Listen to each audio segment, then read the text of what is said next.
Magazine pluriel. Étienne Nabédé.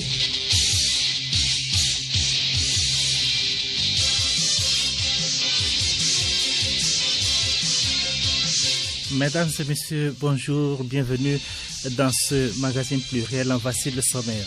Après un mois d'un ramadan particulier en raison cette année de la pandémie de coronavirus, la communauté musulmane célèbre demain l'Aïd el-Fitr. Fort et Sozomna Niazingbe s'associe à cette célébration informée des vœux de santé et de bonheur à ses frères du monde islamique. Les musulmans ont donc jeûné sans regroupement et sans accès aux maisons de Dieu. L'imam Sani Kakimou, vice-président de l'Union musulmane du Togo, est notre invité. Il nous en parle. La journée mondiale de la tortue, c'est bien ce 23 mai, lancée au début des années 2000 par l'organisation américaine Tortoise Rescue. Cette journée a pour mission de célébrer et de protéger une des plus anciennes créatures au monde menacée de disparition. 150 mètres linéaires de caniveau, soit 150 km, ont été entretenus entre avril et mai. C'est dans le cadre d'une campagne de curage et de débouchage des ouvrages d'assainissement dans le Grand Lomé en prélude à la saison des pluies. Le bilan de la campagne dans ce journal avec notre second invité, M. Kodjo Naboula Bounou et Nou Mondi, chef division propreté à la direction des sciences techniques du district du Grand Lomé. Au lendemain de la présidentielle burundaise, le leader du principal parti d'opposition, Agathon Rwasa, dénonce des fraudes massives. Il rejette les résultats et revendique la victoire. La CENI appelle à la patience après un scrutin marqué par des incidents. À suivre aussi dans ce journal les échos du palais, les sports et la revue de presse.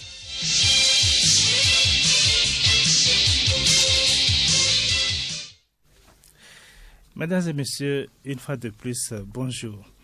C'est donc demain dimanche que la communauté musulmane célèbre l'Aïd el-Fitr ou fête de Ramadan ou encore fête de la rupture. Dans un message au chef d'État islamique à la veille de cette célébration, le président de la République, Faure Sozomna Niazingbe, se félicite de la bonne qualité et des liens d'amitié et de coopération entre le Togo et leur pays. Juliette Kandé. Au moment où le mois béni de Ramadan, au cours duquel les fidèles musulmans ont jeûné et prié pour l'affermissement de leur foi ainsi que l'enracinement des valeurs de solidarité et de paix dans le monde, prend fin, le chef de l'État, Faure Sozomna Niazingbe, adresse ses vœux de santé, de bonheur et de prospérité au roi et chef d'État du monde musulman. Il s'agit des dirigeants de l'Arabie saoudite, de l'Algérie, de la Côte d'Ivoire, du Djibouti, de l'Égypte, des Émirats arabes unis, du Gabon, de la Gambie, de la Guinée, de l'Indonésie, de l'Irak, de l'Iran, de la Jordanie, du Koweït, du Mali, du Maroc, de la Mauritanie, du Niger, du Nigeria, du Pakistan, de la Palestine, du Qatar, du Sénégal, du Soudan, de la Syrie, du Tchad, de la Tunisie, de la Turquie et de l'Union des Comores. Le président de la République implore la protection du Tout-Puissant sur ses dirigeants et tout leur peuple. Ramadan cette année aura été marqué par la crise sanitaire de la pandémie de Covid-19, dont les effets néfastes se font sentir sur la vie des populations, particulièrement les couches les plus vulnérables.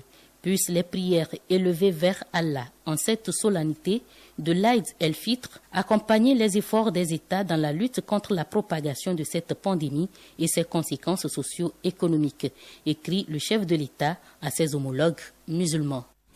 Et Juliette Kandé, la fête de l'Aïd el-Fitr sera donc célébrée demain dimanche sur l'ensemble du territoire national. Dans un communiqué, le bureau exécutif de l'Union musulmane du Togo invite les fidèles musulmans à dire la prière de l'Aïd el-Fitr en famille en raison de la pandémie du Covid-19. La période de cette prière s'étend du lever du soleil jusqu'à midi et la zakat sera effectuée avant cette prière. Le communiqué précise qu'en tout état de cause, le rassemblement ne saurait dépasser 15 fidèles, y compris les enfants.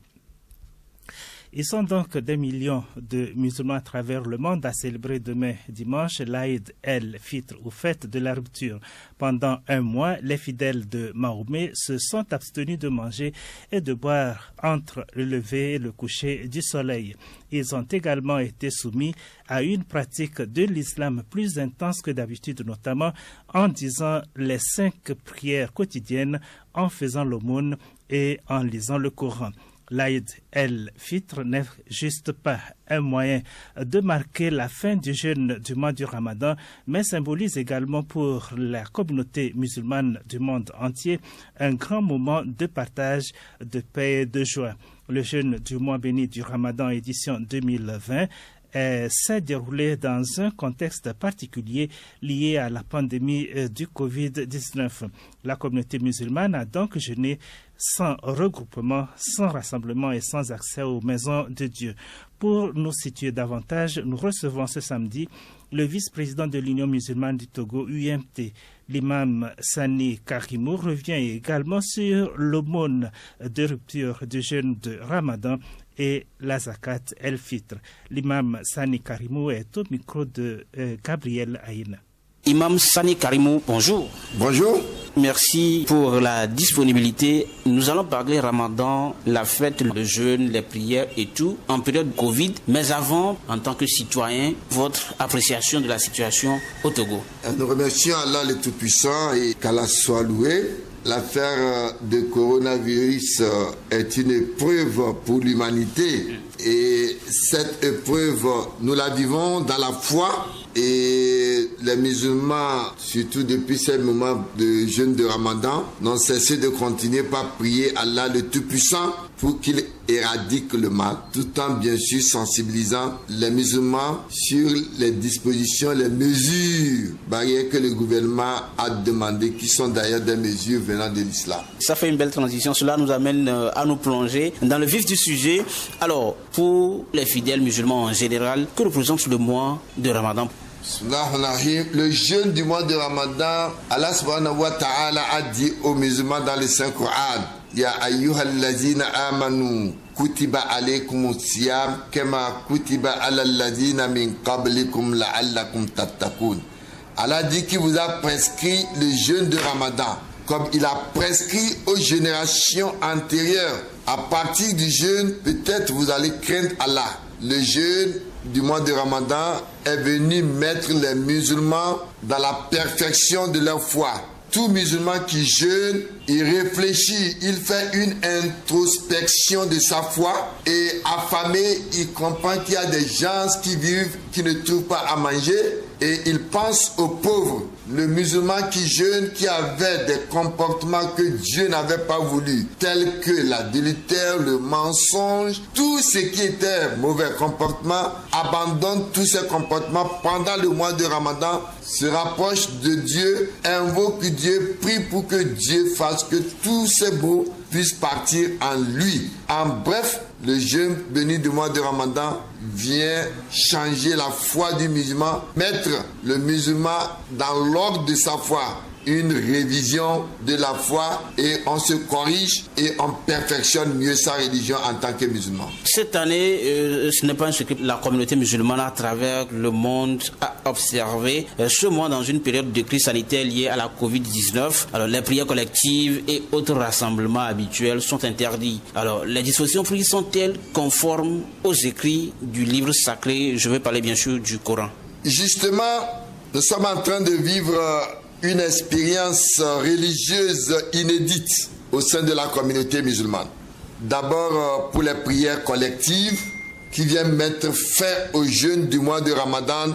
Le musulman qui a jeûné doit sortir sur l'esplanade, sur un terrain, sur un endroit pour aller faire une prière que nous appelons la prière de Eid al-Fitr, qui est très recommandée en islam. Mais elle n'est pas une prière obligatoire conformément à la prescription islamique qui demande à tout musulman de prier 5 fois par jour. Cette prière qui vient mettre fin au jeûne du mois de Ramadan est une prière très recommandée en islam par le prophète de l'islam. Et cette année, comme vous le dites, cause de Covid-19, les musulmans dans la plupart des pays se trouvent dans l'obligation de faire cette prière dans leur domicile. Pourquoi? Parce que dans les dispositions que nous prenons avec la maladie, on évite des rassemblements. Juste pour éviter ces rassemblements, le prophète de l'islam nous dit la dorara wa la dirara, ne pas se faire du mal ni faire du mal à autrui. Pour éviter donc, si quelqu'un est malade et qui est dans le groupe contaminer les autres, il a été recommandé de faire cette prière dans les maisons.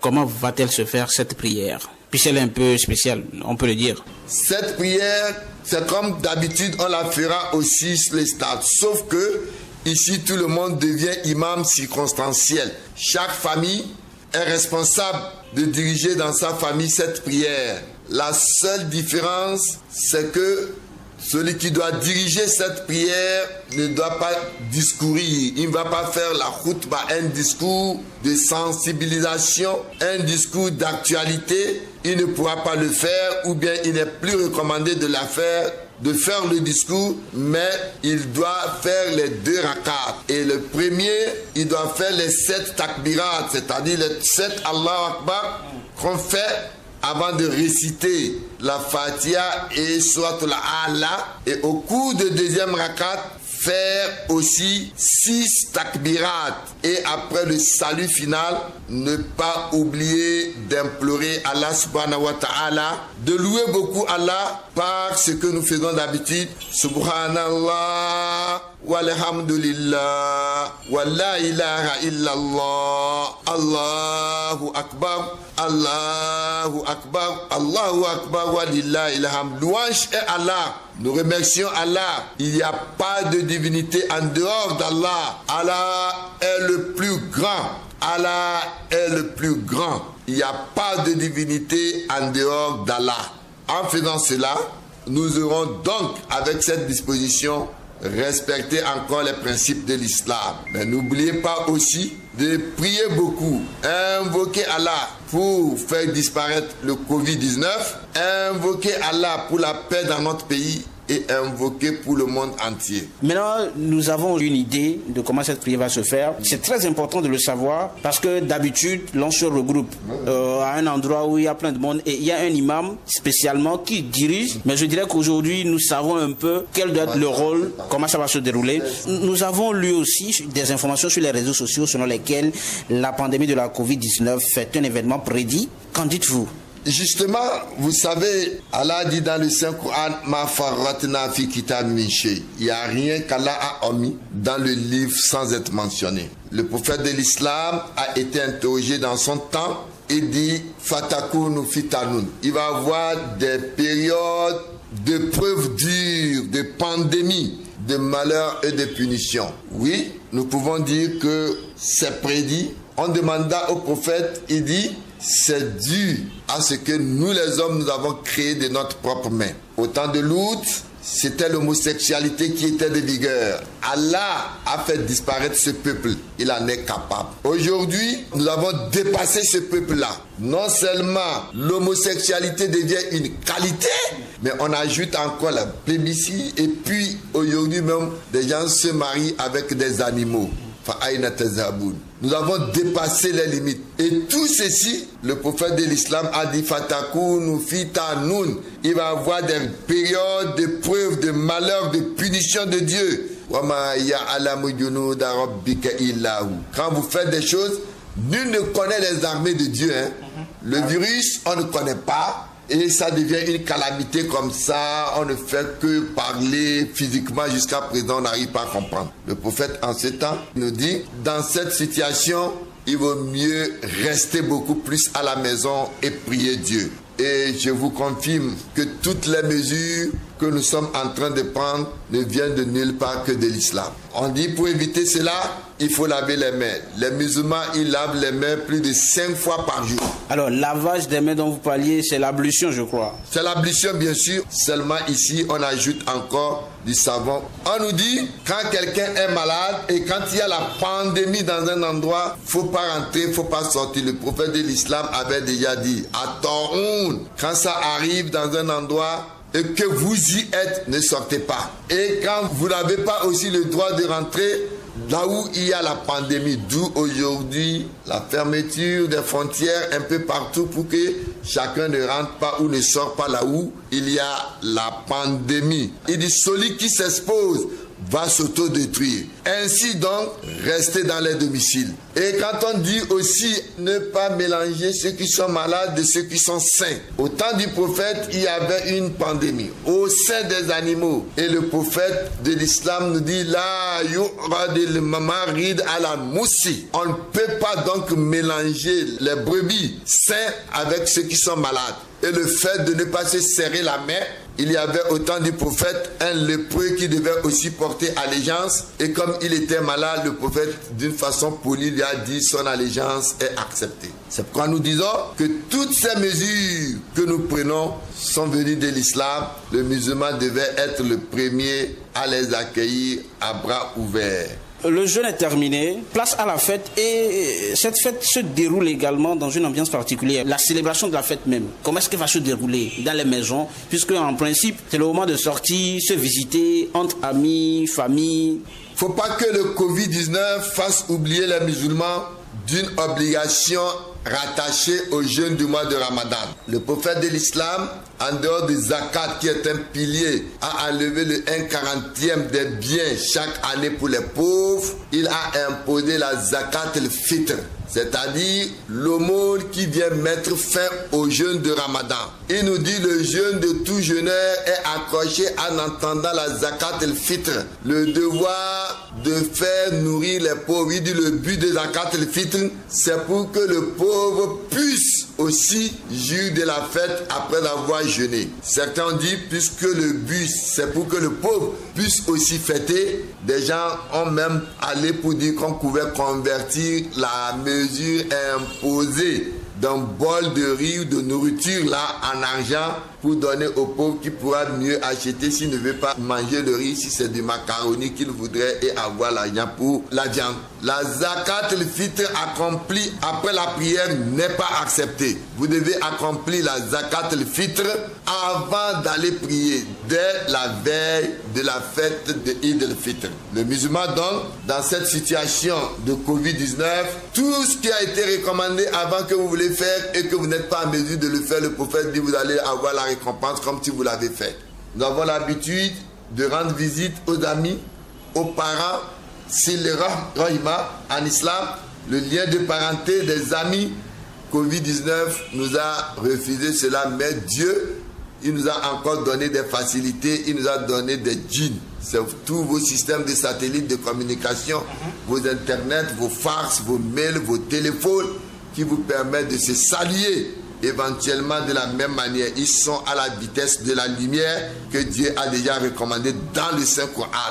Donc, vous pouvez donc vous saluer à travers cela. Et n'oubliez pas surtout de louer beaucoup Dieu et prier beaucoup. Que nos prières soient reçues par Allah. Alors nous sommes arrivés à la fin de cet entretien. Imam Karim Sani, votre message à l'endroit des fidèles musulmans togolais et de la population entière, pourquoi pas? Le premier message à l'endroit d'abord de tous les musulmans, c'est de dire que cette fête, je prie Allah qu'elle se déroule dans la paix et la sérénité. Surtout ne fêtez pas avec l'alcool. Le prophète de l'islam dit, tout ce qui rend ivre en grande quantité est interdite en petite quantité. Et que celui qui est saoulé, sa prière n'est pas exaucée pendant 40 jours.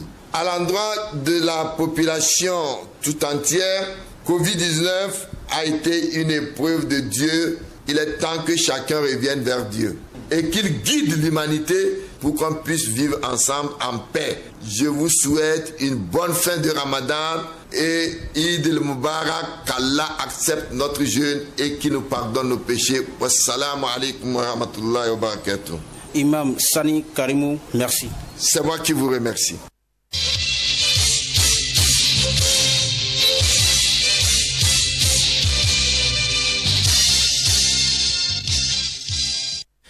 Et voici la situation du Covid-19 au Togo à la date du vendredi 22 mai 2020.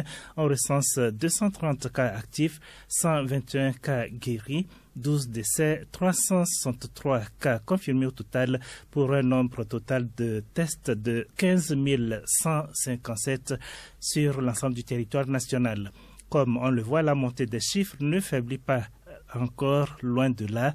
Pour renverser la situation, il suffit d'observer les gestes barrières, se laver régulièrement les mains, utiliser les gels hydroalcooliques, tousser dans le creux du coude, utiliser les mouchoirs jetables, entre autres. Les membres du Centre de formation au métier de l'industrie étaient hier au Palais Royal de Kanyikopé à Lomé.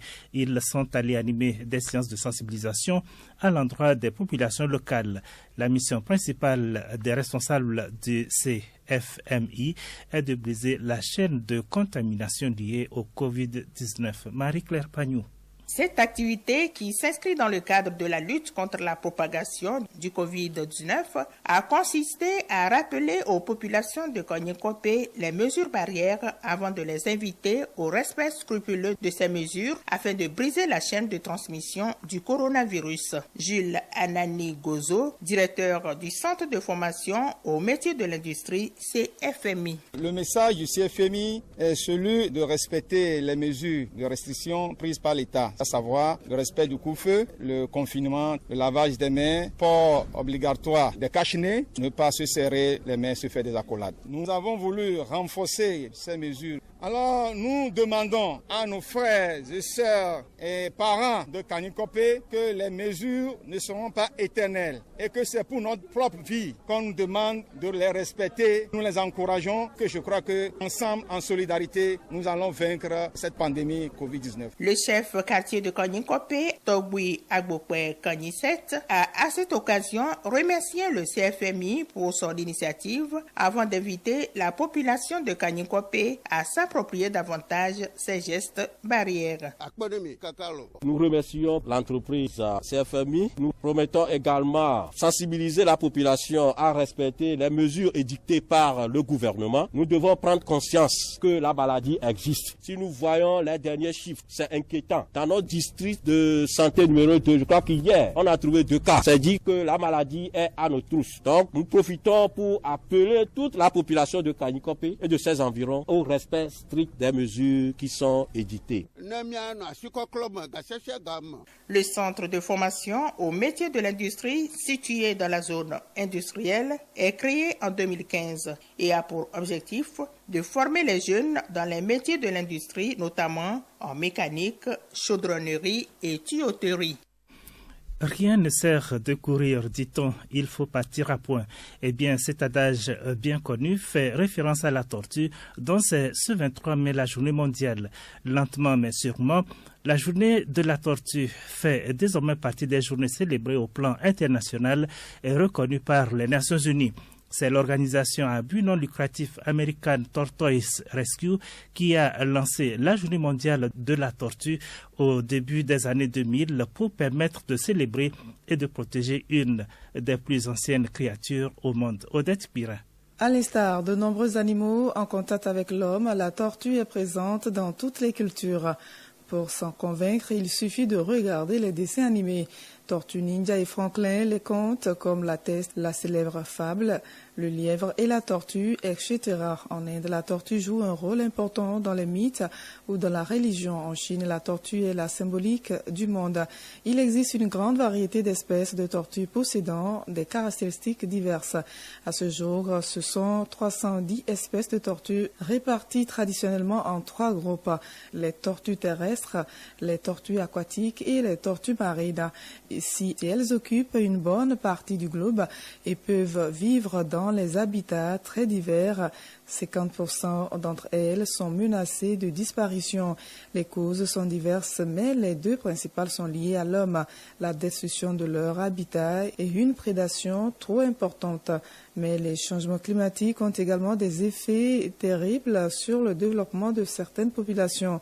En effet, c'est la température du nid qui détermine le sexe des tortues, ce qui signifie qu'un changement climatique permanent chaud ou froid pourrait entraîner une disparition des mâles ou des femelles dans des zones de nidification. En clair, la préservation des tortues passe par la non-destruction ou pollution de leur habitat naturel, ainsi que par l'arrêt ou la limitation de la capture des œufs de tortue au moment des pontes. Cette année, le thème de la Journée mondiale de la tortue est adopter une tortue au lieu de l'acheter. Il incite et favorise l'adoption des tortues terrestres et d'eau douce auprès d'organismes de sauvetage dans le monde entier. Les tortues de toutes les grosseurs sont devenues les animaux vedettes des campagnes environnementales, accentuant sur la surutilisation du plastique pour les pratiques de pêche mondiale. C'est parce que les tortues sont essentielles à la santé de nos océans. Elles créent des habitations pour la vie marine, maintiennent les eaux propres et assurent la santé de la faune et de la flore sous-marine. Depuis sa fondation, American Tortoise Rescue a relogé plus de 4000 tortues d'eau douce et terrestre dans les endroits accueillants à travers le monde. L'espérance de vie des tortues varie suivant les espèces. En moyenne, les tortues terrestres vivent une quinzaine d'années. Au lendemain d'un scrutin marqué par plusieurs incidents au Burundi, le président de la Commission électorale nationale indépendante a prévenu que la publication des résultats n'interviendrait pas avant le début de la semaine prochaine.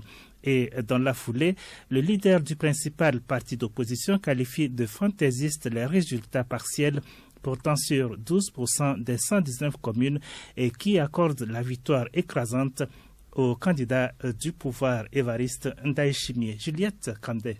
Après les scrutins de mercredi, la présidentielle, les législatives et les communales, la commission électorale appelle à la patience. Alors que les résultats sont prévus pour la semaine prochaine, les rivaux d'Évariste Ndayishimiye dénoncent une fraude massive dans une élection sans observateurs indépendants. Les États-Unis ont salué la population burundaise pour le calme dans lequel le vote s'est déroulé et demandent à toutes les parties d'éviter les provocations dans les prochains jours. Pour le parti d'Agathon Rwasa, le Conseil national pour la défense de la démocratie CNDD-FDD au pouvoir a tout fait pour frauder lors de ces élections. Le Conseil national pour la liberté, CNL, cite entre autres la coupure des réseaux sociaux le jour du vote. Selon le CNL, l'autre point noir est que les mandataires de ce parti auraient été chassés au moment du dépouillement dans plusieurs bureaux de vote. Du côté du CNDD-FDD, on assure qu'il ne s'agit là que d'une stratégie pour expliquer une défaite annoncée. L'Église catholique, elle, a été autorisée à déployer des observateurs, mais uniquement dans un bureau de vote sur 10. Même chose pour la communauté internationale. Si certains ambassadeurs étrangers étaient présents dans un bureau de vote, comme l'a pointé l'ambassadeur de Burundi à New York, aucune mission étrangère n'a été autorisée à suivre les scrutins. La communauté des États de l'Afrique de l'Est devait se rendre sur place, mais sa mission a été retardée par les autorités puis annulée. La plupart des médias privés présents lors des derniers scrutins ont été détruits ou fermés et leurs journalistes sont en exil. Même situation pour les organisations de la société civile. En rappel, plus de 5 millions de Burundais étaient appelés aux urnes mercredi dernier pour des élections générales et une présidentielle. 7 candidats étaient en lice, dont les principaux sont le général Évariste Ndayishimiye, candidat du Conseil national pour la défense et de la démocratie, CNDD-FDD, au pouvoir, et le chef de l'opposition et président du Conseil national pour la liberté, CNL, Agathon Rwasa.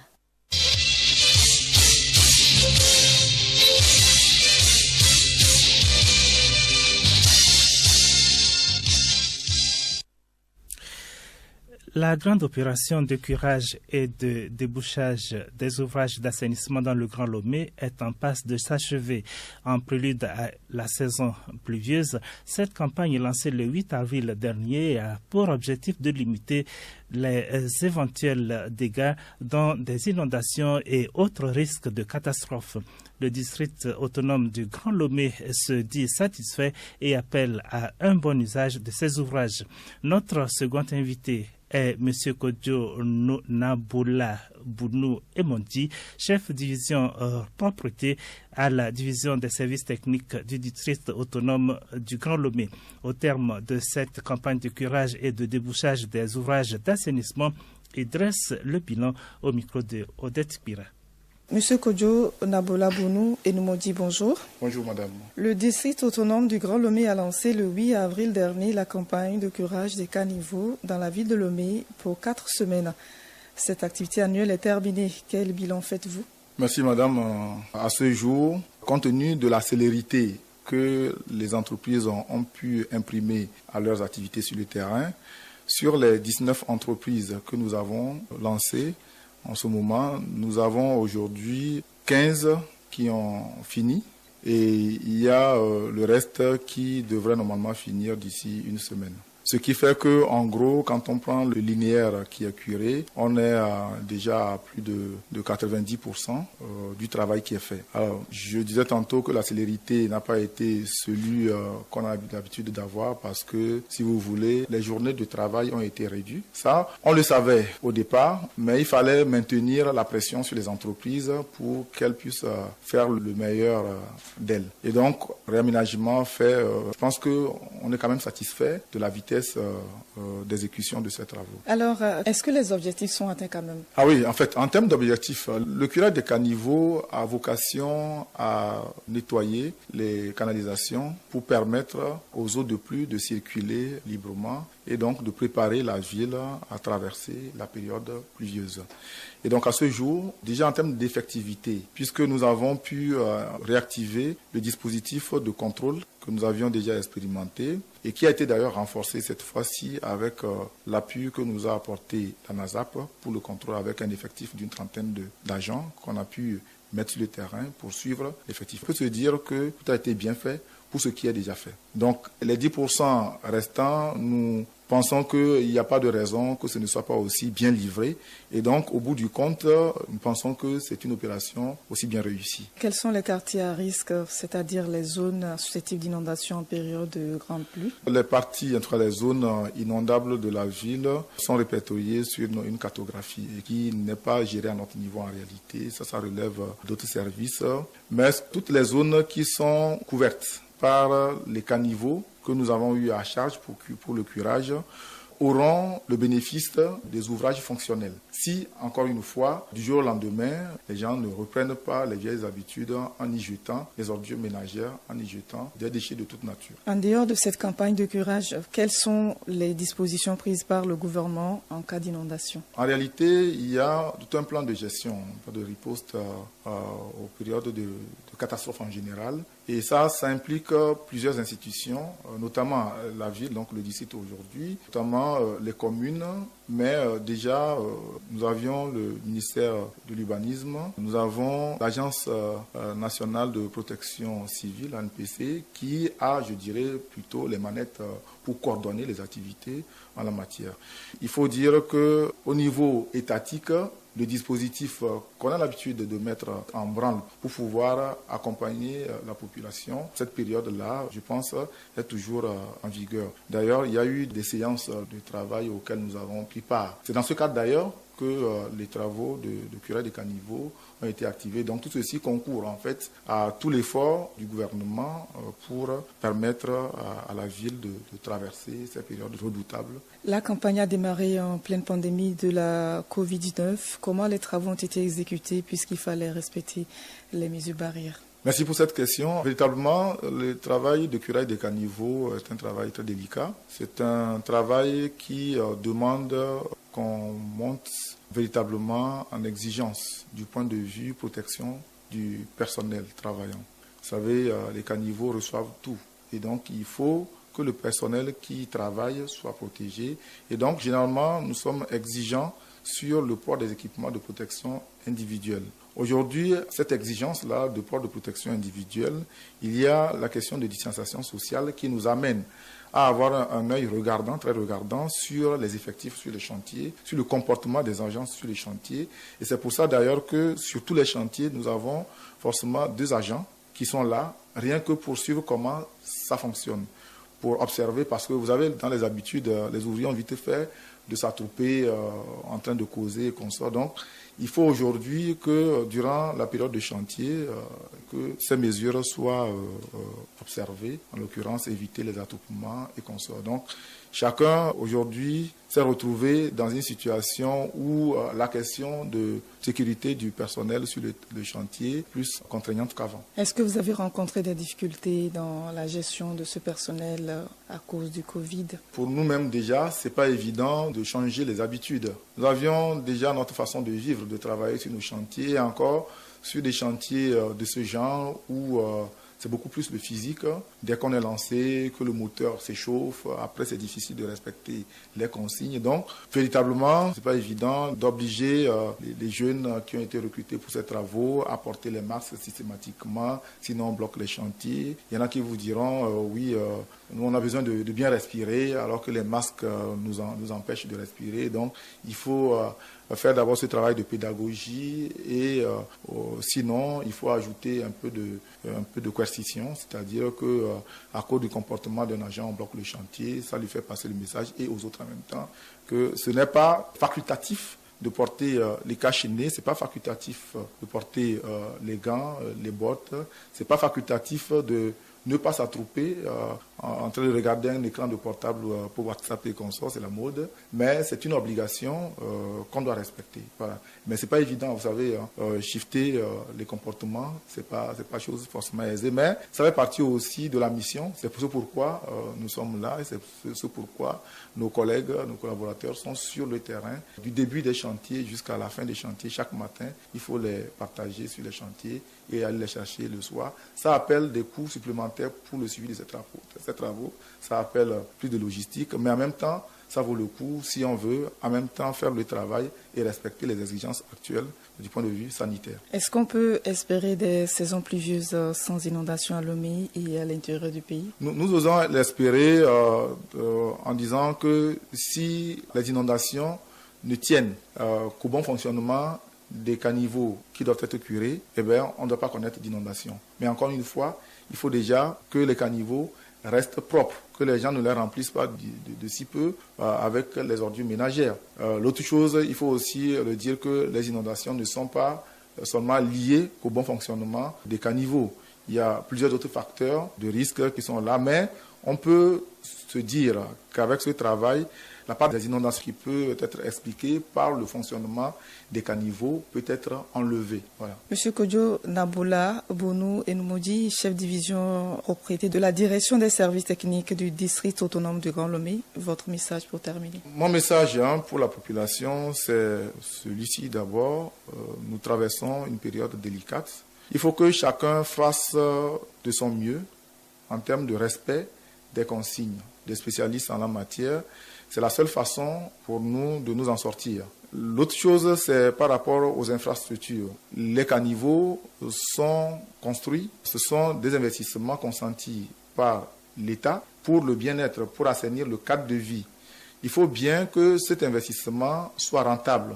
Il faut bien que nous puissions jouir des investissements consentis, que nous puissions jouir des infrastructures qui ont été réalisées à partir de ces investissements-là, mais tout dépend de notre comportement. Il faut respecter les ouvrages en tant que bien public. Il ne faut pas en faire un jeu.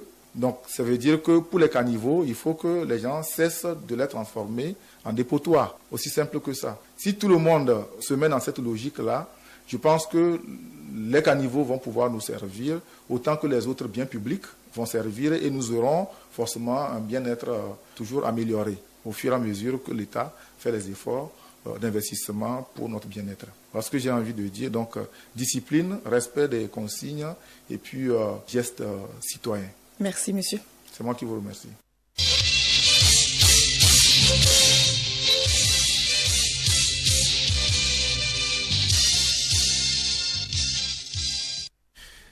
« 15 ans de réclusion criminelle, c'est la peine requise contre le sieur Bachirou. Il est accusé d'homicide volontaire sur une travailleuse de sexe. Retour sur cette affaire avec Hélène Assabi. Dans la nuit du 26 au 27 avril 2011, le nommé Bachirou s'est rendu à la résidence d'une fille de joie de nationalité ghanéenne pour assouvir son désir sexuel. Ayant négocié le tarif à 1000 francs CFA, il entreprit l'acte sexuel qui fut de façon inattendue interrompu par la travailleuse de sexe. Estimant qu'il n'était pas allé au bout de son désir, Bachirou tenta de reprendre l'acte sexuel par la force. Ne voulant pas s'y soumettre, sa partenaire de fortune se saisit d'un couteau de cuisine pour se défendre. Bachirou arracha alors ce couteau avec lequel il donna plusieurs coups à la jeune dame à plusieurs endroits du corps. Il a fini par lui planter le couteau en plein abdomen et elle s'effondra. Réveillés par les cris de détresse de la victime, les voisins accoururent et surprirent Bachirou en train de se rhabiller. Il tenta de s'échapper en escaladant les clôtures des maisons voisines, mais il fut maîtrisé et remis à la police. À l'enquête préliminaire et devant le juge d'instruction, l'inculpé a nié les faits en prétendant que c'est la victime elle-même qui s'était mortellement blessée en manipulant le couteau. Il a déclaré n'avoir rien fait d'autre que de repousser les agressions de cette dernière. Mais ses propos ne peuvent toutefois occulter les éléments accablants du dossier, notamment les blessures profondes que portait la victime au cou et à l'abdomen et qui montrent clairement que c'est plutôt l'inculpé qui a fait usage du couteau pour blesser mortellement sa partenaire occasionnelle. Les renseignements recueillis sont toutefois favorables à l'inculpé. Marié et père de 2 enfants, il est décrit comme un homme très respectueux et calme, ne faisant pas de mauvaise compagnie.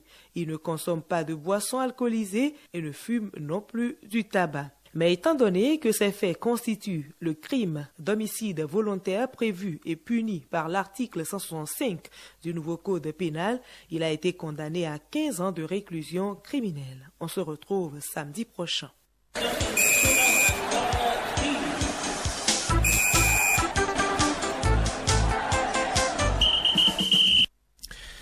Novak Djokovic a décidé d'organiser une compétition itinérante dans les Balkans du 13 juin au 5 juillet prochain. Dominique Thiem et Grigor Dimitrov vont y participer. Fidèle Mawina. Cette compétition dénommée l'Adriatour passera donc par Belgrade le 13 et 14 juin, Zadar le 20 et 21 juin, au Monténégro 27 et 28 juin et à Zagreb le 5 juillet pour une exhibition entre le numéro 1 mondial et le Bosnien Damir Zumhur.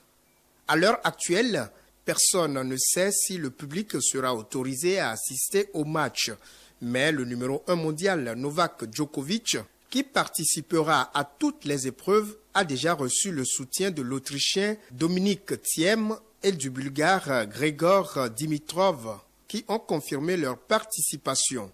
Le Serbe Viktor Trojki a également affirmé qu'il reprendrait le chemin des cours à cette occasion.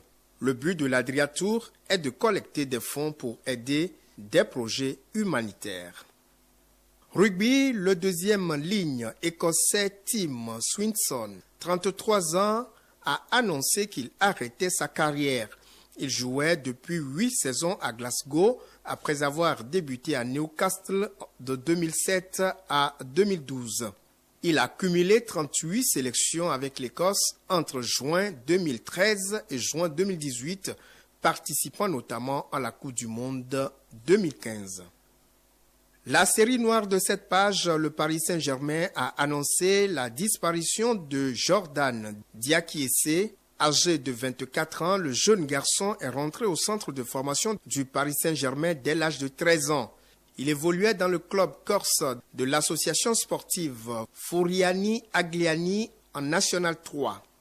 Passé en Suisse, puis en Croatie, cet international U20 était revenu en France il y a 1 an. Le joueur n'aura laissé que de bons souvenirs auprès de ses formateurs et de ses coéquipiers.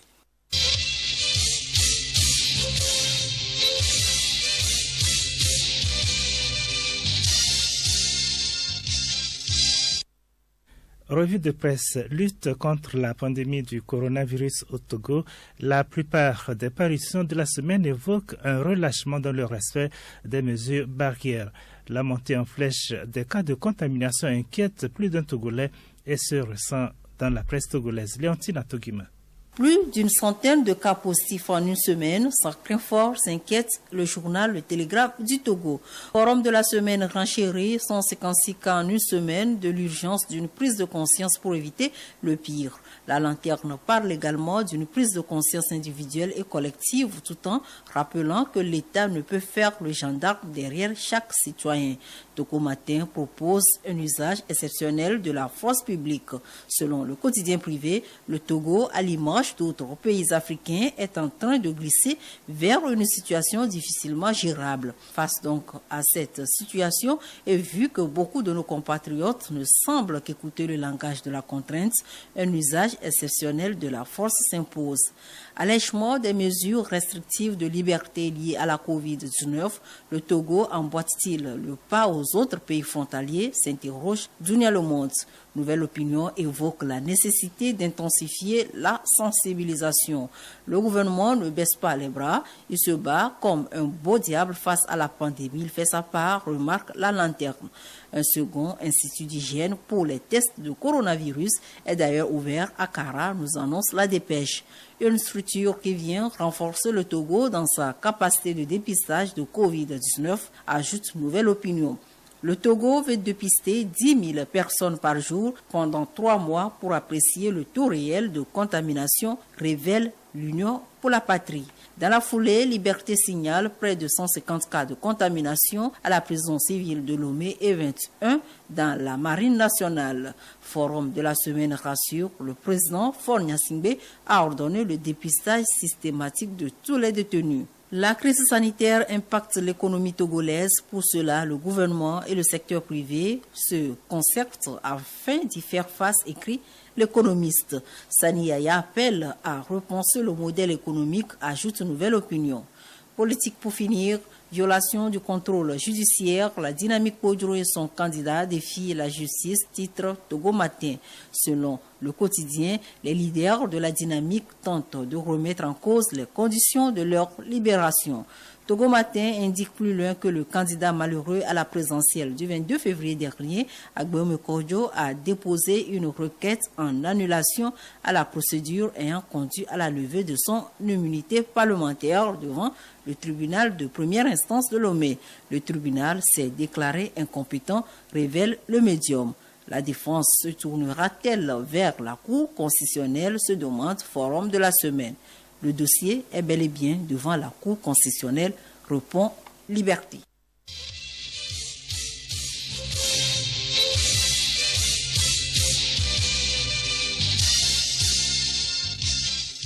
Pluriel, le magazine hebdomadaire de Radio Lomé.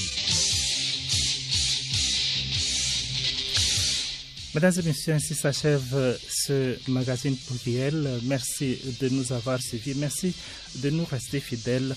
Et comme tous les jours, voici la rubrique sensibilisation. Aujourd'hui, comment se gère le coronavirus en milieu carcéral au Togo? C'est le sujet que développe pour vous Alice Barandao. Pour ce qui est des prisons, la situation est suivie avec attention par les plus hautes autorités du pays. Le président de la République a ordonné que l'ensemble des détenus dans les maisons d'arrêt du pays soient dépistés et que les cas positifs soient pris en charge dans de très bonnes conditions. Ces tests ont démarré.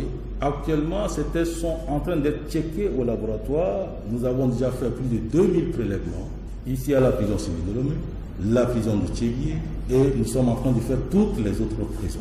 Donc les tests actuellement sont en cours sur toute l'étendue du territoire et les résultats vous seront communiqués dès que possible.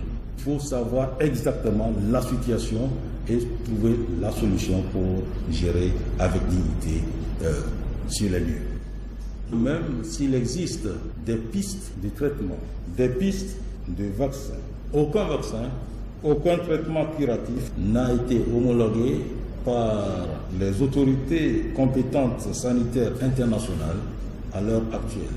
Donc, vous comprenez que nous devons apprendre à vivre avec le virus, comme nous l'avons déjà fait avec d'autres maladies, jusqu'à ce que soit on trouve le vaccin ou le traitement, ou bien le virus lui-même il disparaît comme ça a été le cas pour le SRAS. C'est pour cela qu'il faut encourager les populations au respect des règles de distanciation sociale, le respect des mesures barrières.